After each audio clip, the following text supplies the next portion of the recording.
Hello everyone and welcome back to Who's He at the Movies. And on this episode, we're going to be talking about The Mandalorian and Grogu. So this occasion is a bit different because I'm joined by Scott. Indeed. Yes, hello Scott, hello Scott. Yes, so we went and saw The Mandalorian and Grogu at the cinema last week. And we thought we'd do a podcast and a video as well for Who's He at the Movies, because we haven't done one for a while. And it seems, and for once we're going to be, well, fairly on topic because it's a brand new film. We don't usually cover brand new films on Who's Here at the Movies. So, yes, this is a little bit different because it's not just me talking at the camera. So, I think first things first, we saw it last week. That was sort of the opening weekend, didn't we? Yes. To a fairly empty cinema. Yes. Really, wasn't it? To be fair.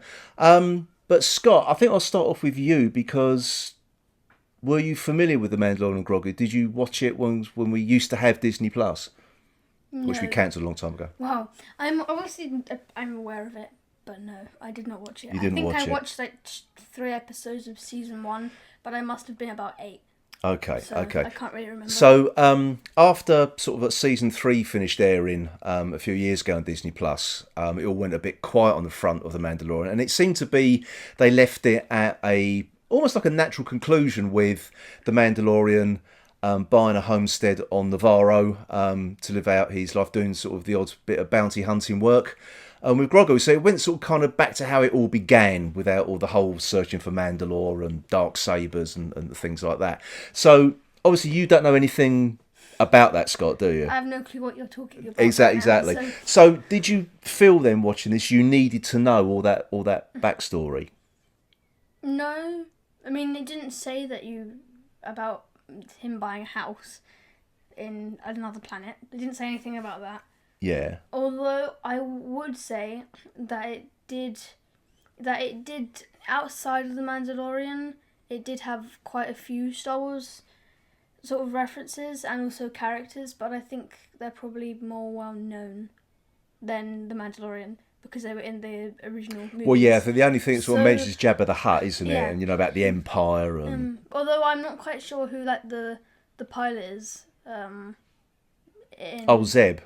Yes, I'm also not quite sure why he was banned, what happened, why what's the evil side called again? Zeb? No, the evil side.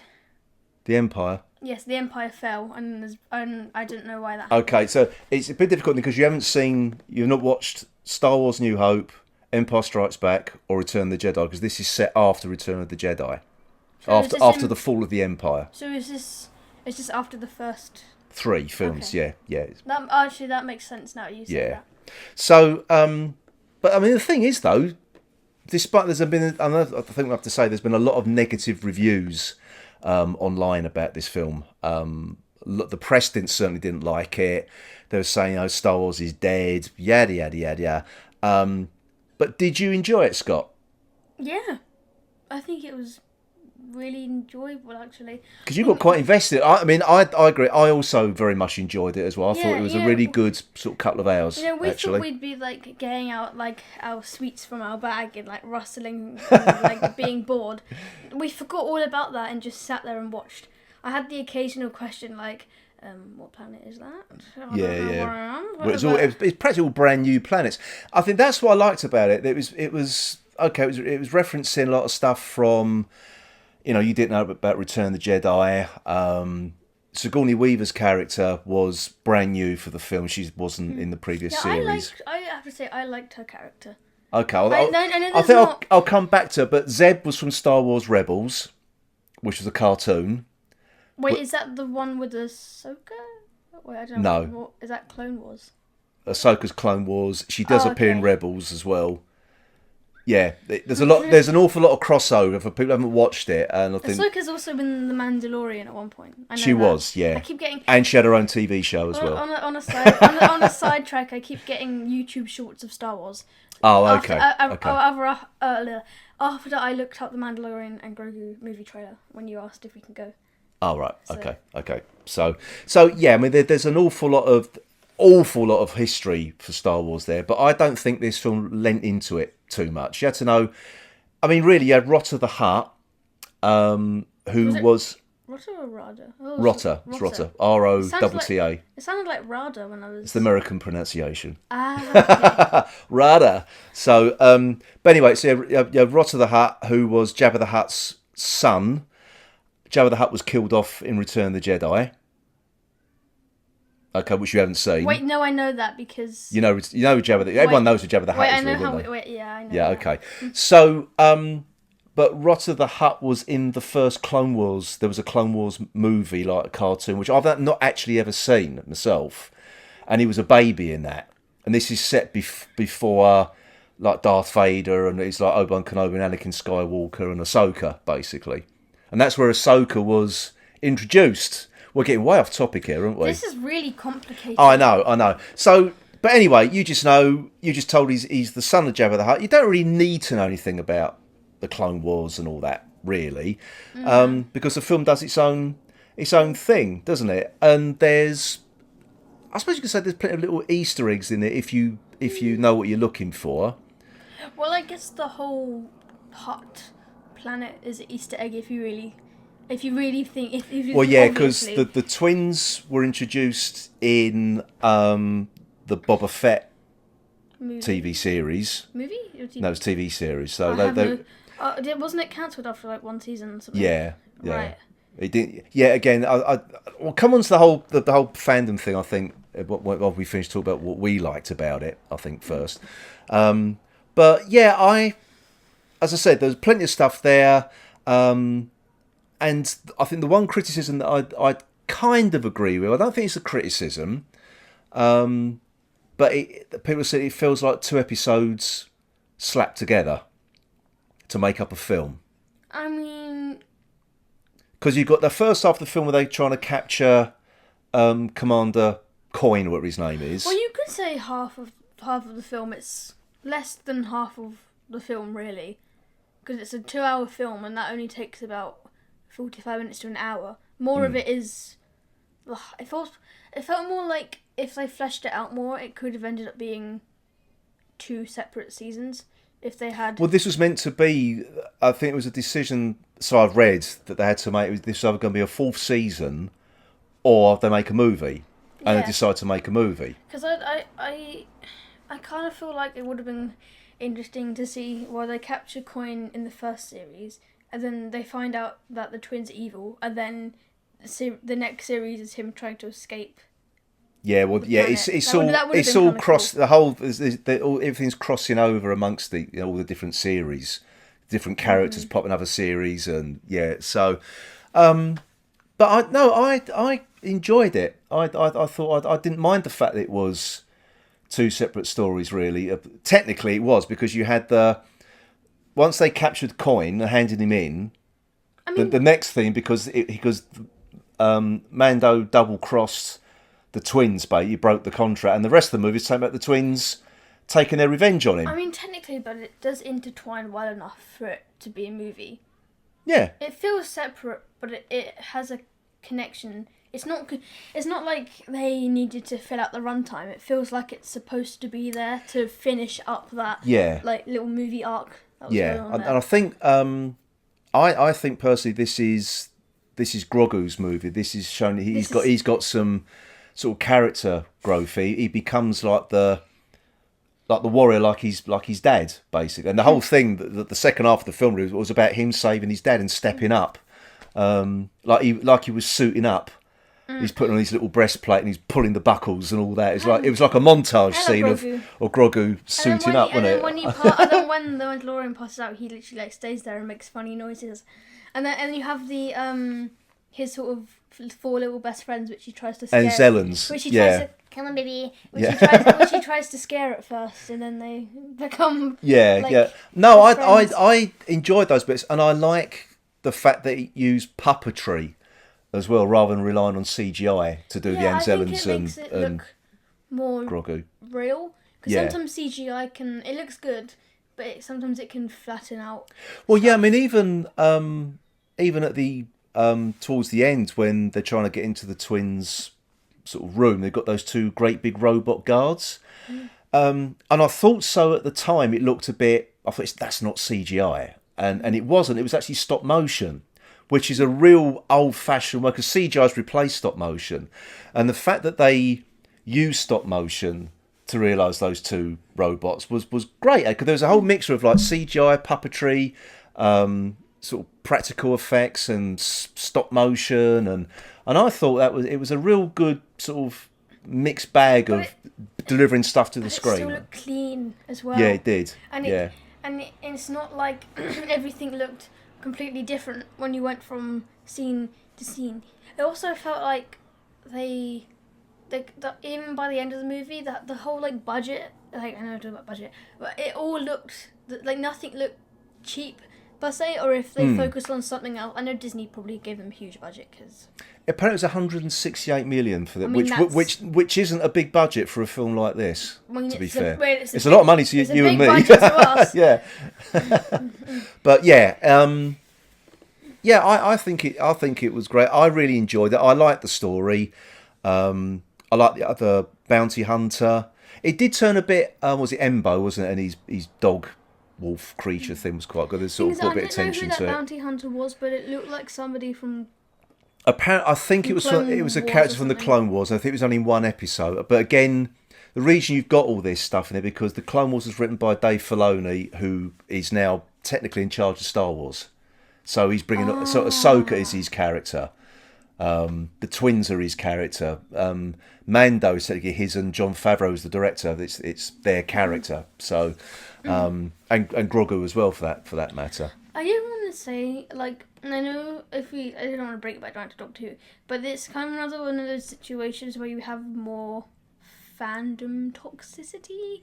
Could you put it as that? So, I think again with Doctor Who, I think it's where you have, when you try to expand the universe and build on the lore that has already been put in place, then it sometimes fans don't like that because they like how it already is now. So maybe in the future they'll be more open to this movie as a whole. Well, to be honest, there was a lot of that's the trouble with any kind of fan, and I think people were willing this film to fail. I think that because and a lot of people, and to be fair, a lot of people probably wait to see it till it comes on Disney Plus because that's the ridiculous thing. If you want people to go and see it in the cinema, don't put it on Disney. Don't put it on streaming. Almost, like a couple of months later. So that's and that's the thing. It's gone from, this is the reverse. This is sort of like a TV show gone to a movie, and that usually has a little bit of a rocky road for anything like that. Because it's a new. I get it's a new format, but at the same time, it is also the same. It's the same thing. Yeah, really it is. It's the same thing, but the problem is, it's the same with Star Trek fans, Doctor Who fans, Star Wars fans. A lot of those fans grew up watching it from they were kids, and people like myself, I was like 6 or 7 years old when Star Wars came out in the cinema, and to actually, it's difficult to describe just how massive it was. It was everywhere, absolutely everywhere, and I think it's those fans, they cling on to those. That's how Star Wars should be. Empire Strikes Back is held up as the tent pole of Star Wars. It was like 1980. 81, I think. That's 1981. Yeah. We've had 45 years since 1981. Well, that's the thing. So whatever's come after that, they will. So it's rubbish. It's not Star Wars. Blah blah blah blah. And to be honest, the Mandalorian was very very. Certainly, the first and second seasons were insanely popular on Disney Plus. Season 3, not so much. It sort of lost its way a little bit, but I thought this was back to basics. Really, it was back to him being a bounty hunter, protecting Grogu. It was him sort of going up against the Empire and other bounty hunters and gangsters, and at the same time, I really enjoyed it. At the same time, it didn't remove what was already put in place. No. And I was going to say, since last weekend, since people have actually gone out and watched the movie rather than regurgitating the negative stuff that's been online, a lot of people just come out and said, no, screw the haters, that was a really good movie. I had a really good time. And a lot of people said, yes, so did I. And so did we. We had a good time watching it. But as I said, I mean, if you're an old school Star Wars fan, I mean, it's got this film has got a very, very deep cut for Star Wars fans, which was when they're in the arena, the fight arena, fighting all those different monsters. Those monsters are the ones you see on that sort of like I say, Star Wars version of chess on the Millennium Falcon in Star Wars when Chewie's playing it with C-3PO and R2-D2. It's the exact same monsters. So I didn't actually realise that until someone pointed out to me afterwards. I thought one of them looked really familiar. I thought, oh God, yeah, it is. So if you like that sort of thing, it's there. But in small doses. In small doses, yeah. It doesn't sort of ram it down your throat. I honestly thought those things were quite scary because every single time there's like a monster that like when there's like huge ones that have like look like a giant evil flower thing, like you know a demogorgon. When I Stranger like a Things, demogorgon, and it was very. I'm not scared of demogorgons, but those seem to make it even more horror somehow. Yes. Yeah. Well, I do you know what? It was a 12. It's a 12A in the UK. I don't know what it is around the rest of the world. It is quite violent. I mean, he's shooting. Okay, it's faceless stormtroopers. He's killing or CGI monsters or whatever. And I mean, he's setting fire to people with his flamethrower. He had that fight in that canteen. He broke off that gangster's, like he had this horned head. And he snapped one off, didn't he? So he's quite. He's quite. He might. I don't know. I haven't watched the original, but it isn't supposed to have like mellowed. For somebody that's like mellowed, he's a bounty hunter. He's very violent. Yeah, like, he has a son, and he's like shooting people with him on his back. Like I know. Well, that's what Grogu does. I mean, I really liked it, and I liked the bit where it slowed down in the middle of the film. It was just about Grogu trying to save his dad, and I like the little hut he built to hide Mando in, and when he's building it, I thought, because that's what Yoda's hut looks like on Dagobah in Empire Strikes Back. So it's obviously something the species does. They build these. What is the species? Don't know. You don't know no one knows what species Yoda is. I dare say someone's made it up online. I've got no idea, but it's bound to be some Star Wars handbook out there that says where he's from. Call them the green things with large ears. Yeah, well, people still refer to it as Baby Yoda. It's Grogu. So that's the only thing that winds me up. It's that lazy journalism where they just refuse. It's in the name of the title of the film, The Mandalorian and Grogu. It doesn't say The Mandalorian and Baby Yoda. I would like to see a Baby Yoda spin-off. That would be. Or Grogu spin-off. Don't you start. No. An actual Baby Yoda spin-off where you see Yoda going from a youngling to where he was in the. Oh right, until the original movies. Yeah, that's a few hundred years in the making, that one. Or start from like when he turns into like an official green people adult. Oh right, okay. Not from like when he was a kid. That would take way too long. Yeah, he's cooing at the camera. But no, you got really invested in it, didn't you?